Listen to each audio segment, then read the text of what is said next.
So in today's episode, you'll learn what is virtual volunteering, how to attract online volunteers, how to encourage virtual volunteering in your organization, and finally, how to recognize volunteers. Let's make a social impact. Hi, everyone. I'm Carl. Welcome to the Social Impact Show, where CSR professionals get the latest strategies and tips to help them grow and scale their CSR and goodness programs. Now, remember, if this is your first time on this channel and you want to get the latest strategies from the experts, hit the subscription button below, hit the little notification bell so you don't miss anything. So today I'm joined by Susan Keith Bleekman, who with Benevity, and we're going to talk about virtual volunteering. So let's get right into it. So Susan, what is virtual volunteering? Well, that is a fantastic question, Carl, and one that's actually been evolving over time. So traditionally, we'd always thought of virtual volunteering as something that you did at home in front of your computer, and it was just sort of this like digital volunteering experience. And that sort of traditional volunteering was defined as something that you did in person, either by yourself with your favorite cause, or maybe you were doing it with a teammate or some teammates at your office, or it could have been a big volunteer event. But with the incredible challenging year that we had in 2020 during the height of the pandemic, we saw companies scrambling to find ways to help causes and engage what overnight had become a 100% remote workforce. And they were really hungry to help, but they didn't know how. So in 2020, we actually found that virtual volunteering became to be defined in a whole new way. And the really best programs expanded that definition of virtual volunteering and what it meant to do impact, to include meaningful actions that were both big and small, that could be done not just behind your computer, but in the real world, safely, socially distanced. And it started to include things like small acts of kindness. And let me just give you a couple of examples of what I mean by that. So Adobe, a client of Benevity's, they ran a program where they were making cards for seniors that were in isolation, or companies had employees bring groceries to neighbors. SAP actually had teammates help one another who had kids, where they could actually volunteer to take 30 minutes of their workday and actually engage those kids to give those working parents a break. That could be everything from a virtual music class to exercising to story time, maybe even helping them with their homework. So we saw people all of a sudden saying, these are actually really meaningful actions, and they're engaging our employees and making a big difference. And I think my next question would have been, what is the difference between virtual volunteering and regular volunteering? But I think you answered some of that too. But I think for me, when I think of volunteering, I think of going and doing something somewhere, right? Because I remember, so I was in Calgary, and one of the biggest volunteering activities we've ever done was several years ago when a massive flood came in, and a lot of people went and volunteered and helped everyone affected by those floods. But when we talk about virtual volunteering, it's not that traditional sense that people would immediately think about. It could be something where you donate your time doing, let's say, activities that you'd normally be doing, but helping other people out, right? Yeah, I think that's a really good distinction. I think what it was is, if you're thinking about volunteering, what you were just describing takes a lot of organization and effort, right? So keeping this box of that traditional volunteering means we've done a whole organized event. It might be a 3-hour activity with 20 people, and there's a whole bunch of logistics involved in that. And those are wonderful, and they do great things, and they really help the causes. But with virtual volunteering and sort of a recognition of today's hybrid workforce, we need to begin to break down those opportunities to do good and move the needle in much more flexible ways. companies today have workforces that even pre-pandemic, span multiple offices. People are in their homes. So how do you engage people and still move that needle to make an impact? And that's where this concept of virtual volunteering really came, is to enable people through what can be a digital experience or an individual experience to make that impact. And it's not no longer, I think, limited to, I'm going to volunteer between 5 to 7 p.m. at my local shelter. I think it's more of like I can actually provide volunteer service maybe throughout the entire day, similar to how I would like from a remote work environment where, maybe it's not defined by a set time. It's just how much time you can provide during the course of a day. I just love that you said that, because you made me think of an analogy that I'd never thought of. But it really is like just how work life, like you said, we used to talk about work-life balance, and now we talk about work-life integration. I think this movement to virtual volunteering is really that integration of doing goodness as a regular course of business throughout your life. And that can have, that could be in a 10-minute increment, a 30-minute increment, an hour increment. It could be in that digital experience that I'm doing something on my computer, maybe to help translate or read to people via Zoom. Or it could be that I'm learning and gaining awareness about the important issues that the world's been faced with today. Think of social justice and equity. Part of my making an impact is my effort to go and learn about that. Read a book or watch a movie, and then join my teammates and maybe talking about that. What did we each learn from that experience? And now how do we go into the world as better people to help fuel social justice and equity? The awareness that we might get about businesses and that we can support, or legislation that can help move things forward. But I really love how you described that, because I think you're absolutely right. It's taking it apart and having it be less rigid and bringing in much more flexibility. And for people who are running these programs at their companies, it's really working with their organizations to break down that structure, to have that be more flexible. So helping their people do good in a way that fits today's workforce. And that's a great segue into my next question, where why is it important for businesses today? Why is virtual volunteering important? Because I think, we touch on going into a remote environment. I think there's now even more opportunities, right? Exactly. Yeah. Where before, when you were talking about sort of time fixed, right? It's like, how am I going to get somebody at 3 o'clock, to help this one cause with this defined thing? And that can be quite difficult. Still going to be important to do that. But I would say the why do it really breaks into two categories. First, the hybrid workforce is here to stay.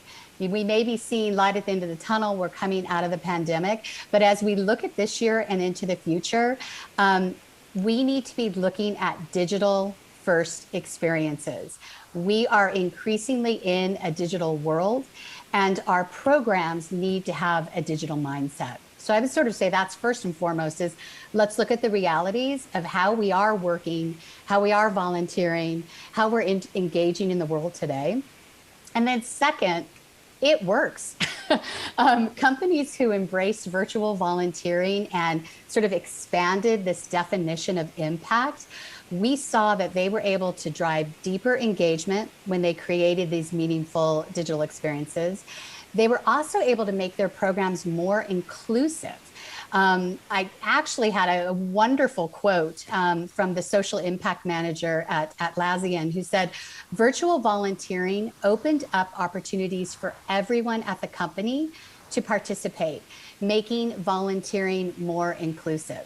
We talked again that if it was at 3 o'clock and I have to be in this location at this time, but if I now expand that, I'm going to be able to reach you, Carl, and several other people in my organization, because I'm giving them more ways to give back. So on that works, I would further that to, it also gives program managers a way to expand the reach of their program, because by involving these different acts, you can bring in other groups within your organization. You can partner with your HR team that's focused on DE&I. You can focus with those who are driving sustainability efforts. I can talk to talent acquisition about how can we tap into all the skills that our company and our employees have and really help causes in a different way that we might not have thought about. And so use case after use case, we saw that people were able to just make an overall greater impact, and it drove up their volunteering hours and participation. And the really exciting thing is it actually brought in new people who had never participated in the program before. That's awesome, because my next question would have been, when we go into virtual volunteering, does it actually work? Does it have the same amount of impact as, actual physical volunteering, or actually, those set time volunteering that people know of? And we've already, we've had about a year data since the pandemic. So if you can talk more about, how has virtual volunteering been effective? Yeah, I will. And, to add to that, to give it a little bit of context about just how much of a movement this is, I did want to share that the percentage of virtual volunteering at the beginning of 2020 in January was just about 10%. So if we looked at all of the activities that companies were doing, virtual volunteering or these small acts of kindness would have made up only 10%. By December of last year, that had increased to 54%. So more than half of all the activities had this expanded definition. And at the peak of our virtual volunteering, we actually saw that it was 85%. And 39% of those included these small acts of kindness. So really seeing that happen a lot. So the effect, again, is that it was a way to bring people into the program. And what we're seeing is that when people do a virtual volunteer activity or a small acts of kindness in their employees program, they are far more likely to go on to then donate. And we know that volunteers actually donate at higher volumes and more frequently. And that those people who came in and got introduced, they were engaging, within 90 days, they were coming back again to do something more. And remember, if you're getting value from this video, we'd really appreciate you hitting that like button. And the question of the day for you is, how have you been able to encourage virtual volunteering in your organization? Do you have any tips and strategies? What are some of the challenges? Let us know in the comment section below. So Susan, I remember in a previous conversation, and you just touched on it, where volunteering is the gateway to more workplace giving, employee engagement. Has virtual volunteering done the exact same thing? Absolutely. And in fact, it has fueled kind of the whole trajectory. So it's been able to fuel increased volunteering, which has done increased donations. So at Benevity, we have Missions, which is literally a home for acts of goodness. So what we found when people moved into virtual volunteering is some of them had defined that, and they were capturing those metrics in the way they did their traditional volunteer opportunities. And maybe they were setting them up, but they weren't tagging it to a specific cause. It was, again, as you were saying, more flexible, and sort of you weren't defining a particular shift.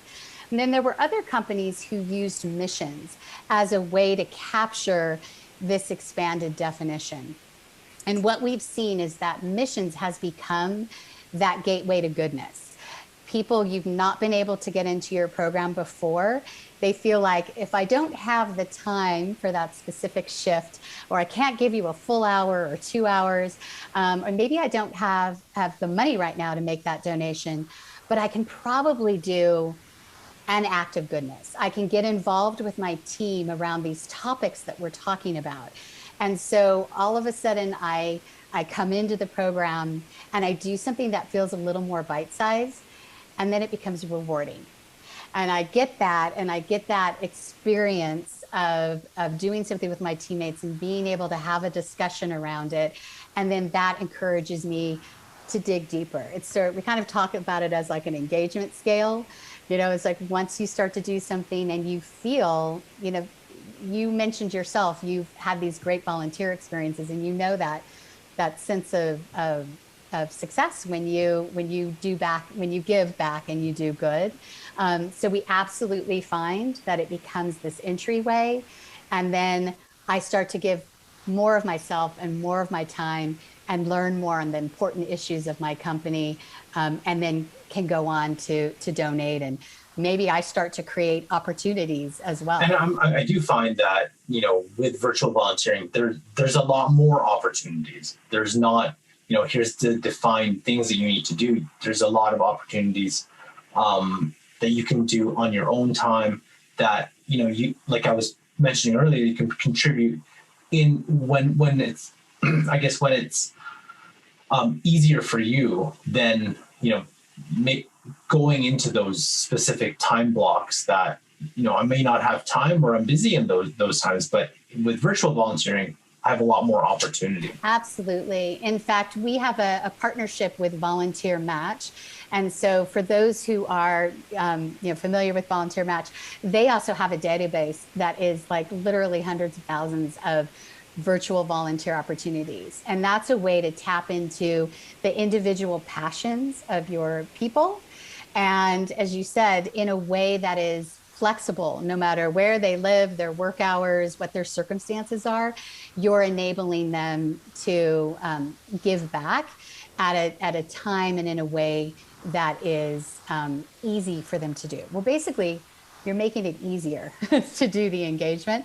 And the other thing I would share about that is sort of like the why it works, or the how to do it, is now you can, if you look at your program and you start to see, well, where are people doing this type of volunteering? Who are the causes that they're engaging with? What are the activities that they're doing in order to make that difference? And with that sort of reporting and insights, that just helps you up level your program, because you can take those insights to know, wow, this is really what drives our employees. This is what drives our people. How do we connect that with our program and continue to drive the business initiatives that we're looking to achieve? That's great. So Susan, do you have anything else to add in terms of virtual volunteering? Just that there are so many fantastic resources that we have to share with people who are interested in this. We actually have literally a virtual volunteering resource package. We've had some webinars, so there's some great information on Benevity.com that I encourage people to check out, and start to talk with one another. There are some fantastic things that clients are doing all over, and great successes that they're enjoying. So this is part 1 of our discussion on virtual volunteering. Watch part 2 in this video here, and check out this playlist for other tips and strategies to help you with your corporate social responsibility programs. Thanks for watching, and we'll catch you in our next episode.